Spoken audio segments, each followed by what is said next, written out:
நடா புயல் எச்சரிக்கையை தொடர்ந்து முதலமைச்சர் செல்வி ஜெயலலிதா உத்தரவுப்படி கடலோர மாவட்டங்களில் பாதுகாப்பு மற்றும் முன்னெச்சரிக்கை நடவடிக்கைகள் முழுவீச்சில் மேற்கொள்ளப்பட்டுள்ளன.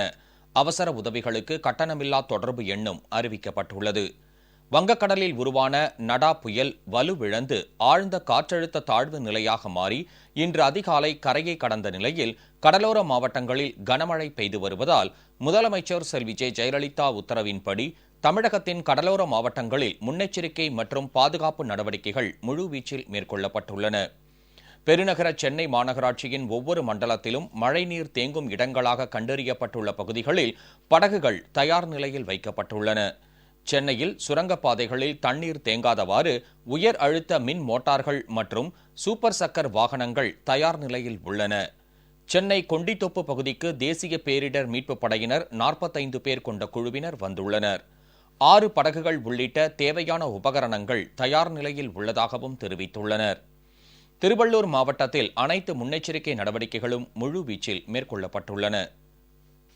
திருவள்ளூர் மாவட்டத்தில் இந்த மழையை எதிர்கொள்வதற்கு தேவையான அனைத்து முன்னெச்சரிக்கை நடவடிக்கைகளும் செய்யப்பட்டுள்ளது. மாவட்டத்தில் பார்த்திங்கன்னா 3 மாவட்ட வருவாய் அலுவலர் கேடர் ஆஃபீஸர்ஸை அம்பத்தூர், பொன்னேரி, ஆவடி இந்த இடங்களில் கேம்ப் பெற்றாங்க. இவங்களுக்கு கீழே 23 ஆஃபீஸர்ஸ், டெப்டி கலெக்டர் கேடர் ஆஃபீஸர்ஸ் கேம்ப் பண்ணுறாங்க. இது இல்லாமல் 50 சிறப்பு குழுக்கள் அமைக்கப்பட்டுள்ளது. நம்ம காவல்துறை, தீயணைப்புத்துறை, ஊரக வளர்ச்சித்துறை, நம்ம வருவாய்த்துறை மற்றும் பொதுப்பணித்துறை எல்லா பணியாளர்களும் அலர்ட் பண்ணப்பட்டிருக்காங்க. இது மட்டும் இல்லாமல் மாவட்டத்தில் தேவையான அனைத்து முன்னெச்சரிக்கை நடவடிக்கைகளும் எடுக்கப்பட்டுள்ளது. Bleaching powder, chlorination, chlorine tablet and தேவையான உணவுப் பொருட்கள் அத்தனையுமே நம்ம தயார் நிலையில் வச்சிருக்கோம். இது தொடர்பாக பேரிடர் கால கண்காணிப்பு அலுவலர் திரு சாரங்கன் ஐஜி தலைமையிலும் ஆய்வுக் கூட்டம் நடைபெற்றது.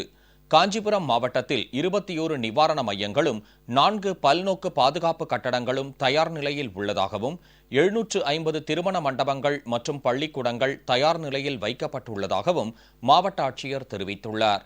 கடலூரில் கடல் பகுதி மற்றும் துறைமுக பகுதிகளிலும் புதுப்பேட்டை, சொத்திக்குப்பம், பெரியகுப்பம், அன்னக்கோயில் உள்ளிட்ட கடலோர கிராமங்களில் அமைச்சர் திரு MC சம்பத், பேரிடர் கண்காணிப்பாளர் திரு ககன்தீப் சிங் பேடி, மாவட்ட ஆட்சியர் திரு TP ராஜேஷ் உள்ளிட்டோர் முன்னெச்சரிக்கை நடவடிக்கைகள் குறித்து ஆய்வு மேற்கொண்டனர். அன்னக்கோயில் மீன்பிடி துறைமுகத்திலும் ஆய்வு மேற்கொண்டனர். மாண்புமிகு தமிழக முதலமைச்சர் இதய டாக்டர் புரட்சித் தலைவி அம்மாவுடைய ஆணைப்படி நாடா புயல் குறித்து முன்னெச்சரிக்கை நடவடிக்கையாக மாவட்ட நிர்வாகம் முழு விழிப்புணர்வோடு செயல்பட்டு கொண்டுள்ளது. தங்குமிடங்கள் ஏற்பாடு செய்யப்பட்டுள்ளது. அங்கு தங்குமிடத்தில் அரிசிலாம் வழங்கப்பட்டுள்ளது. எந்த விதத்திலும் நாடா புயலினுடைய தாக்கங்கள் பொதுமக்களுடைய பாதிப்புக்குள்ளாகாத வகையில் எதிர்கொள்வதற்கான அனைத்து நடவடிக்கைகளும் மேற்கொள்ளப்பட்டுள்ளது. மேலும் தேசிய பேரிடர் மீட்பு குழு வந்திருக்காங்க, 80 பேர் வந்திருக்காங்க. எல்லா விஷயத்திலும் இந்த மாவட்ட நிர்வாகம் முழு அலர்ட்டாக இருக்கும். சிதம்பரத்தை அடுத்த கிள்ளை, முடசல் ஓடை, MGR திட்டு உள்ளிட்ட பகுதிகளில் மாவட்ட நிர்வாகம் சார்பில் பாதுகாப்பு ஏற்பாடுகள் செய்யப்பட்டுள்ளதுடன் பொதுமக்களிடம் விழிப்புணர்வையும் ஏற்படுத்தி வருகின்றனர். கடலோர பகுதிகளில் போர்க்கால அடிப்படையில் முன்னெச்சரிக்கை நடவடிக்கை மேற்கொண்டுள்ளது பொதுமக்களிடையே மிகுந்த வரவேற்பை பெற்றுள்ளது. நாகை மாவட்டத்தில் 31 மீட்புப் படைகள் தயார் நிலையில் உள்ளன. 40 பேர் கொண்ட தேசிய பேரிடர் மேலாண்மை குழுவும் தயார் நிலையில் உள்ளது.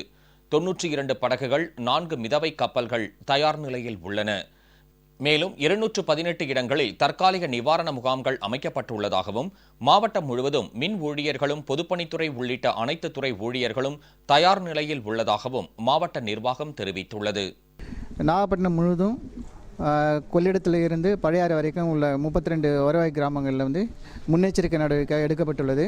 அந்த பகுதிகளில் உள்ள புயல் பாதுகாப்பு மையங்கள், மல்டிபர்பஸ் எவாக்குவேஷன் ஷெல்டர்ஸ், கல்லூரிகள், சமுதாய கூடங்கள், பள்ளிக்கூடங்கள் தயார் நிலையில் வைக்கப்பட்டுள்ளது. அங்கே உள்ள மக்களுக்கு அவ்வப்போது அறிவுரை வழங்கப்பட்டுள்ளது. அந்த தங்குமிடங்களில் தேவையான அளவுக்கு உணவுப் பொருட்கள், ஜெனரேட்டர் மற்ற வசதிகளும் அவங்களுக்கு ஏற்பாடுகள் செய்யப்பட்டுள்ளது. நாகை மாவட்டம் வேதாரண்யம் கடற்பகுதி மற்றும் அகஸ்தியம் பள்ளி, கோடியக்கரை, பெரிய குத்தகை கிராமங்களில் பல்நோக்கு சேவை மையம், திருமண மண்டபம், பள்ளிகளில் பொதுமக்களை தங்க வைக்கவும் அடிப்படை வசதிகள் குறித்து இயற்கை இடர்பாடுகள் கண்காணிப்பு அதிகாரி திரு பிரதீப் யாதவ், மாவட்ட ஆட்சியர் திரு பழனிசாமி ஆகியோர் நேரில் ஆய்வு செய்தனர். திருவாரூர் மாவட்டத்தில் திருவாரூர் நகராட்சி, ஊராட்சி ஒன்றிய பகுதிகளில் குளங்கள், வடிகால்கள், கால்வாய்கள் ஆகியவற்றை தூர்வாரும் பணிகளை அமைச்சர் திரு இரா காமராஜ் நேரில் பார்வையிட்டு ஆய்வு மேற்கொண்டார். இந்த ஆய்வில் மாவட்ட ஆட்சித்தலைவர் மற்றும் உயர் அதிகாரிகள் பங்கேற்றனர். புதுச்சேரியிலும் அனைத்து பாதுகாப்பு ஏற்பாடுகளும் தயார் நிலையில் உள்ளதாக தெரிவிக்கப்பட்டுள்ளது. மழை மற்றும் புயல் பாதிப்புகளை சரிசெய்ய 179 பாதுகாப்பு மையங்கள் அமைக்கப்பட்டுள்ளன. பொதுமக்களுக்கு தேவையான அத்தியாவசிய பொருட்களும் இருப்பு வைக்கப்பட்டுள்ளதாக அதிகாரிகள் தெரிவித்துள்ளனர். புதுச்சேரியில் வெள்ளம் தேங்கக்கூடிய 6 பகுதிகள் கண்டறியப்பட்டு தீயணைப்புத்துறை சார்பில் 6 ரப்பர் படகுகள் தயார் நிலையில் வைக்கப்பட்டுள்ளதாக மாவட்ட ஆட்சியர் பொறுப்பு திரு சுந்தர வடிவேலு தெரிவித்துள்ளார்.